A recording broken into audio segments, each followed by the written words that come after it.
Narito ang latest update natin sa paborito niyong tambalang Francine Diaz at Seth Fedelin.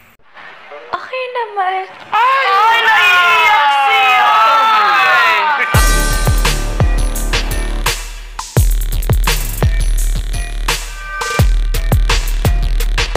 Muling napatop trending ngayong hapon ang hashtag na Francette is our lucky charm.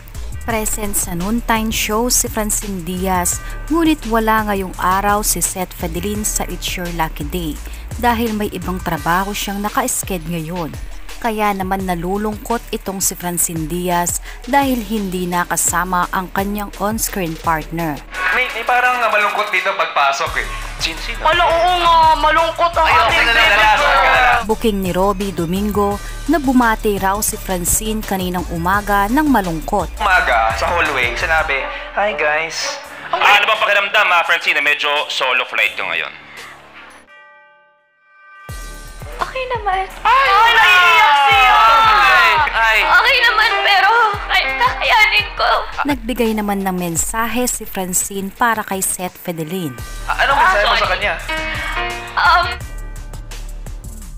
Kung nasan man siya ngayon. Ano sa puso mo? Ay, kuya! Samantala, si Francine Diaz ang Celebrity Creator of the Year sa TikTok Awards at nominado rin siya bilang Best Supporting Actress sa Dirty Linen.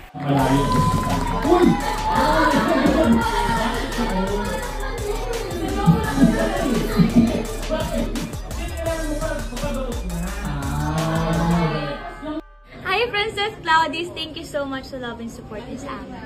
Hi mga ulaps, ingat kayo. Tinagalog ko lang.